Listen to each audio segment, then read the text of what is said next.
চারপাশে সবুজের সমারোহ।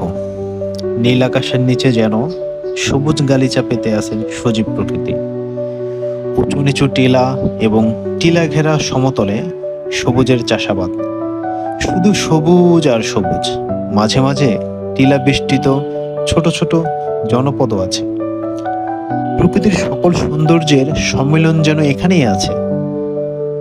এমন অন্তহীন সৌন্দর্যের একাকার হয়ে আছে সিলেটের এই চা বাগান। সিলেটের এই চা বাগানের খ্যাতি রয়েছে সারা বিশ্ব জুড়ে। দেশের মোট চায়ের 90% আসে সিলেট বিভাগ থেকে। এজন্যই সিলেটকে দুটি পাতা একটু কুড়ির দেশও বলা হয়। বিভিন্ন প্রাকৃতিক সৌন্দর্যে সমৃদ্ধ হলেও প্রকৃতি প্রেমীদের কাছে অন্য এক ভালো লাগার ধারক হয়ে আছে সিলেটের এই চা বাগান। তাই তো ছুটির অবসরে কিংবা বৈকালিক বিনোদনের তৃষ্ণা মেটাতে তারা ছুটে যান চা বাগানের সবুজ অরণ্যে। তবে চা বাগানে একটু সাবধানে চলাচল করতে হবে, কারণ এরকম জোকও দেখা যায়।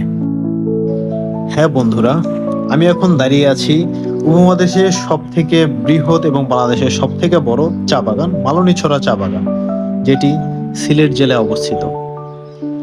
1854 সালে লর্ড হাডসন 1500 একর জায়গার উপর এটি প্রতিষ্ঠা করেন। এই চা বাগানটি সিলেট আন্তর্জাতিক বিমানবন্দর থেকে স্বল্প দূরত্বে অবস্থিত।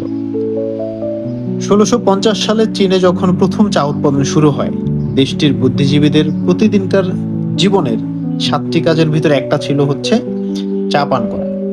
তার প্রায় 200 বছর পরে 1854 সালে ভারতীয় উপমহাদেশের সিলেটেই প্রথম চা উৎপাদন শুরু হয়। চায়ে অভ্যস্ত হয়ে পড়ে ব্রিটিশরা আর বাংলাদেশিরা। সিলেটের মালনীছড়া চা বাগান থেকে উপমহাদেশে চা চাষের গোড়াপত্তন শুরু হয়। এরপর 1.5 শতাব্দীর মালনীছড়া এই চা বাগান বহু ইংরেজ, পাকিস্তানি ও বাংলাদেশি ব্যবস্থাপকের হাত ঘুরে 1988 সাল থেকে এখনো ব্যক্তিগত মালিকানায় রয়েছে। শ্রীমঙ্গলকে চায়ের দেশ বলা হলেও সিলেটের এই চা বাগান থেকেই দেশের প্রথম চায়ের গোড়াপত্তন শুরু হয়, যা এখন ইতিহাস ও ঐতিহ্যের অংশ।